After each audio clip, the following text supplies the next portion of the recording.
It's so wonderful to be here for both myself and Mantradevi. We can't wait to come when we are scheduled on a trip like this to India, because we feel that we're actually coming home. Truly, and we, both for Mantradevi and myself, we say that we have like an Indian soul, although the soul can't have a gender or caste or race or anything like that, but we still say, oh, he has an Indian soul or she has an Indian soul, and that's true for us. And we're so happy to see those of you that we've met when you've come to America and have met you here before. We're all one in the Guru's, I say that we're all held in the gossamer net of Guru's love. And that's so true. So today we thought we'd give this talk from Daya. He said, let's give it on light, since it's been Diwali for the last, 5 days. And similar to our Christmas, it's a wonderful time because everybody's minds are, perhaps off of themselves and on others with giving of gifts and so on. So it's a beautiful time. People's hearts are open and love is flowing everywhere. So this is a good time to open to Divine Mother's love and expand that love and generate it. So it's true that we come from the light, that in the before creation was in outward manifestation, it was in the unmanifest state. And then God, through his starting to vibrate his thoughts in the causal realm, then it distilled more into the astral of light and sound, then distilled and condensed into the physical, which is really an illusion. So everything really is made of light. It's not just a sentiment. It is the truth. However, we don't always feel that light, and we don't always think of ourselves as children of that light. Sometimes we just feel very funky, right? I saw this cartoon once where this fellow was looking in the mirror, and he was very disheveled. His hair was kind of flat on one side and standing up on top and out to the right, kind of like after a 16-hour flight from San Francisco to Singapore. But he was looking that way and kind of bloodshot eyes and sort of all disheveled. And the caption was, "You are the immortal soul." But he didn't look at, probably didn't feel it either, right? So there are these times when we just don't, sometimes more often than not. But we have to affirm it, because that is the truth of our being. We have to affirm that light. And this is very difficult times. It's desperate times, right? I know in America we have, Texas has been underwater, Florida, hurricanes, the Caribbean's been devastated, Puerto Rico's almost wiped out, California, fires up and down, half of it's burning. So, and terrorism everywhere. It could strike anywhere. So this is not an easy time. And Master said, he said that there will be no security in Dwapara Yuga, and we have to find it within. We have to find that light within. And he described the light as brighter than 1,000 million suns, and the sweetness and sound of Om that you can never grow tired once you hear it, and commune with that sound, because that is who we are in our essence. So we've come from that. However, keeping that uppermost and making it a reality is not easy. That's what sadhana is for. That's what sadhana is for. It's very easy to fall into moods of fear, anxiety, not with all of the media. Jyotish and Devi at the village, at the turn of this with our new president, don't watch the news on a regular basis. It'll just depress you. So these are difficult times, but we have to find that joy and that spirit within ourselves, and it has to come through daily sadhana. That's the only way. So these moods, they come upon us, sort of unannounced, come without the will, as we say. But we have to combat that. I had this interesting experience. In California, there's a place called Table Mountain. So it's kind of a mountain, but it's flat at the top. And, up there's millions of wildflowers. So every spring, people take a trip there. It's like a pilgrimage. It's a feast of beauty and color. So we were driving up the mountain, and we park, and we're anticipating this beautiful scene. And we got out of the car, and we're walking, and you could just walk all over them. There's so many. So we're walking through them, and everybody's oohing and awing. But me, I'm looking, and everything looks brown. And I'm thinking, well, what's going on here? And I realized I hadn't taken my sunglasses off yet. So, everything was kind of gray and brown hued. And I was waiting for all this feast of color. And I thought, isn't that a good anecdotal story where your moods are the lens in which you experience your world? Your moods is the lens through which you experience your reality, your world. So you have to keep that lens clear, to keep it clean. I know that Swami Kriyananda, he shares many stories in the path. Once, when you know the story, Yogananda came up and he said, "How are you, Walter?" And he said, "Well," he goes, "That's good." So he just cut him off right there. He didn't let him get into it, But another time, Swami shares where Master had been gone, Yogananda had been gone on a trip, and he just gets back. And so he allotted this task to himself. He said he had to get some drinking water, and he brought it up to his quarters for Master to have. And he said, "I made as much noise as you could possibly make for a simple task like that," because he wanted to get Master's attention, And but Master kind of didn't acknowledge him, and so he threw him into a bit of a funk, So he started thinking, well, he doesn't even care that I miss him. And then it went from that to, he just thinks of me as a worker, not a disciple. So he started to sort of spiral down. But then reason started to come in. He goes, well, of course he's busy. He can't just drop everything just because, you came upstairs. And then another voice said, yeah, he probably saw me come and thought, quick, let me start writing a letter so I don't have to call him in, this worthless disciple. So this is how his train of thought was going. And then he says, that's how life is, really. I mean, this is really an uncaring world. And nobody truly cares about anyone else. So it was starting to expand outward from there. And so on, which moods do, right? You fall into a little mood, Master says, nip it in the bud immediately. As soon as you have a thought, it's not wrong. Thoughts come in without our will, right? You have a thought, but when you join it with a second thought, then you're cooperating with it. Then you are actually starting to generate it more. So a thought comes in, don't give it any energy. Counter it with an opposite thought. That's really what we're to do. Counter it immediately so it doesn't gain any traction for you.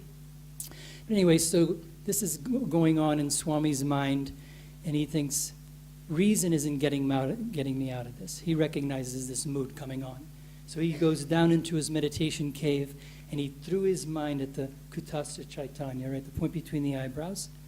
He said it took 5 minutes. 5 minutes lifted his mood.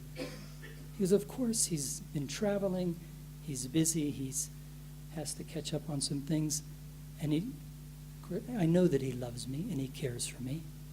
Another time, a similar situation. He really wanted to travel, I think go to India with Master, and Master, it wasn't happening. So he said, I have plans for you, Walter, which was clear that those weren't part of the plans, coming to India with him. So it threw him in another, deep mood. But there, with practice, you get out of them sooner. You recognize them when they come, and that's what sadhana is about, right? You recognize it when it comes quicker, and you get out of it faster. You react less and get out of it faster. That's how you know you're growing and you're gaining in your sadhana, in your understanding of this dynamic. There's always, Gandhi said, there's always a war going on inside of us of darkness and light. This is the microcosm of the great vast duality of evil and good and light and dark. But it's right here waging war, right in your own heart.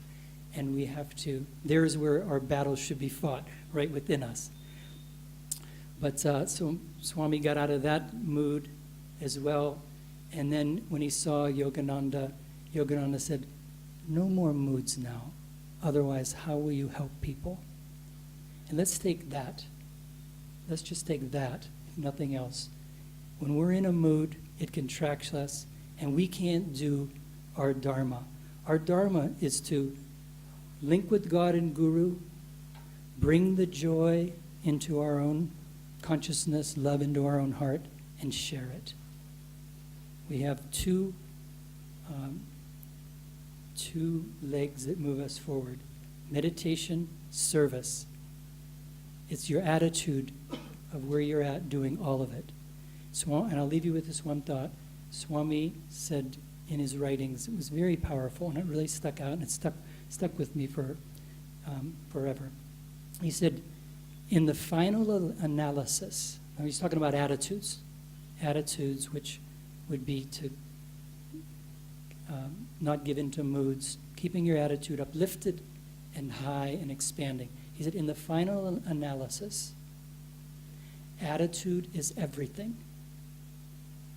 Not just sadhana, service. Because where are you at when you're meditating? Where is your consciousness at? Where is your consciousness when you're serving? Thinking about the goal, thinking about credit, recognition, all of that. It all comes down to your attitude of whatever you're doing. If you check that and keep it aligned with your higher self and God and Guru, and you'll sail along.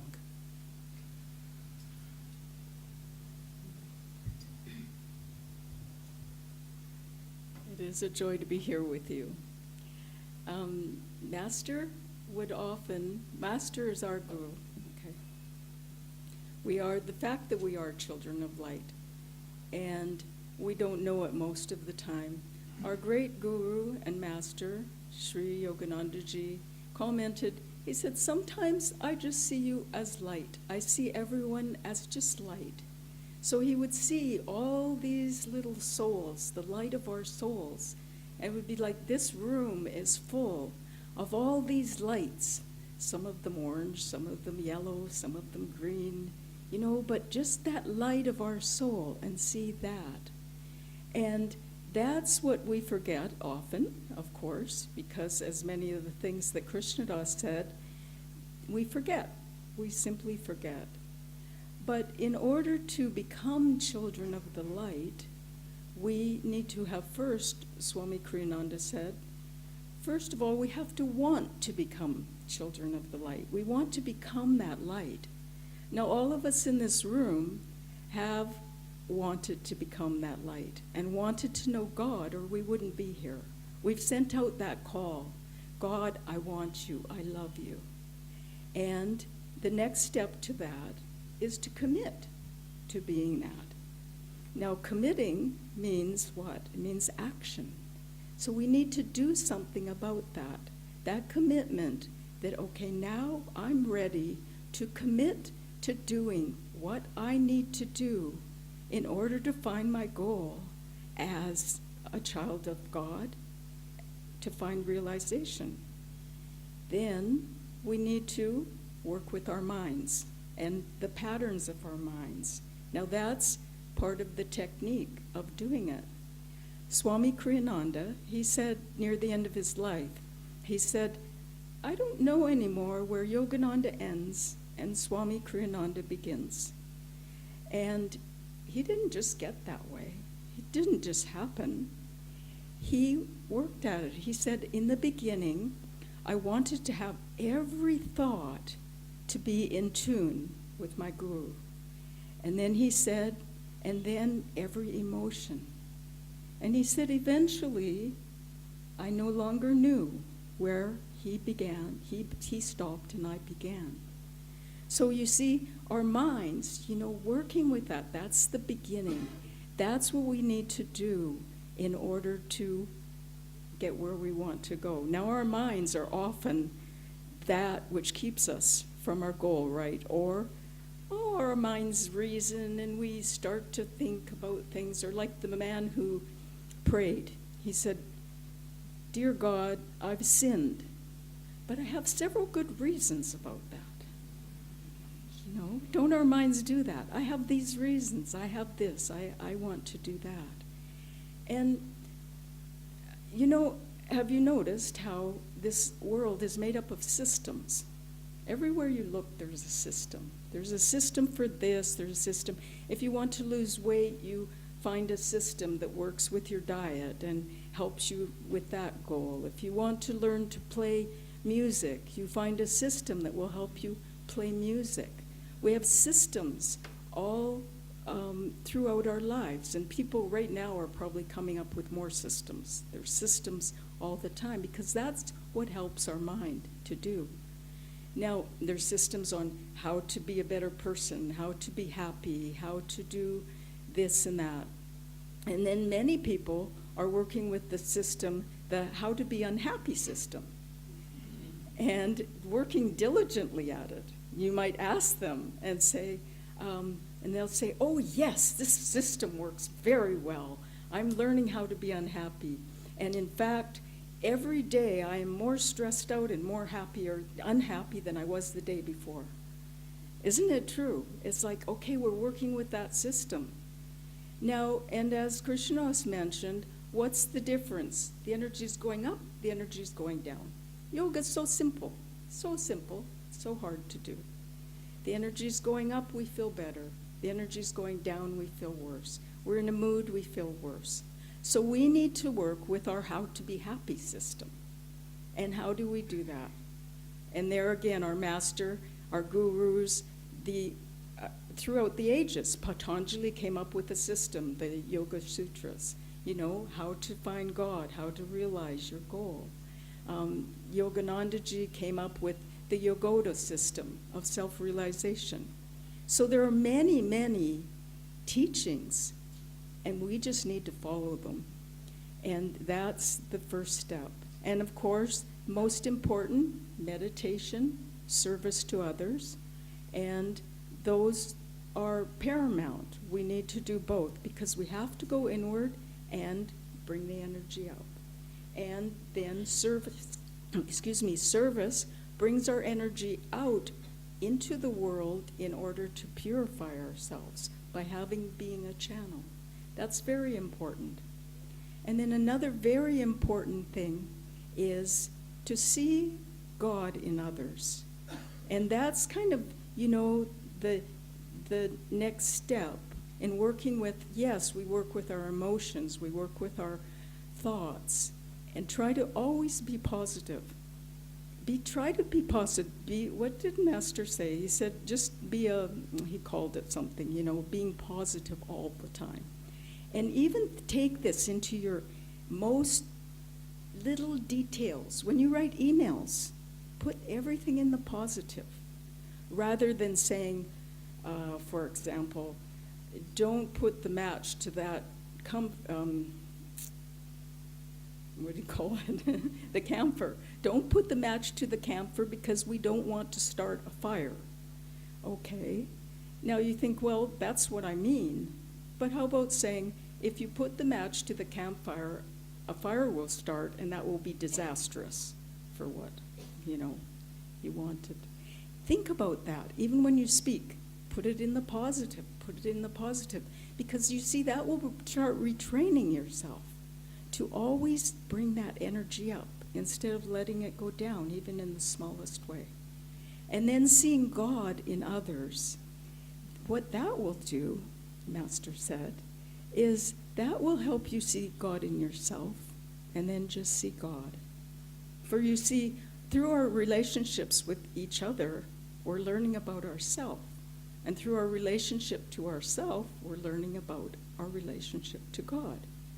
So it starts by seeing the light in others and seeing the God in others.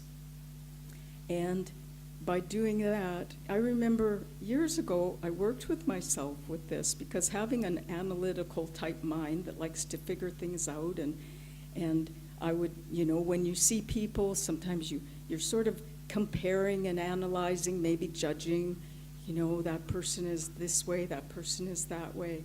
And I started retraining my mind and seeing the good, always the good. And then I found eventually, whenever I look at a person, I would see that special spark in them, that special light, that positive quality that was beautiful. And by doing that, it's like retraining yourself to see the good and the light in this world. I want to end with a story of a man, and this is by focusing on only God and the light. He had a terminal case of diabetes, and he was going to die in a few months, the doctor told him. And he thought, okay, since I'm going to die, I'm going to spend it seeking God. And he started to train himself to meditate long hours. And he would sit and he would meditate. And he would pray. And his prayer was the same all the time. He said, God, come into my broken temple. And as he did this, 2 months went by, 3 months went by, he was still alive. A year went by, he was still alive, and he just focused very hard. He meditated deeply, and he prayed. So a year, then 2 years went by, and then 3 years went by, and suddenly, in his meditation, this great light descended, and he felt ecstasy and bliss. And when he came out of that state, he prayed to God, and he said, when he came out of that state, he found his body was healed. And he prayed to God, and he said, God, I didn't ask you to heal my body. I asked you only to come into this temple. And he heard a voice that said, where I am, only light can be. No darkness can exist. So let's take that deep into our hearts and keep that light shining bright. God bless you.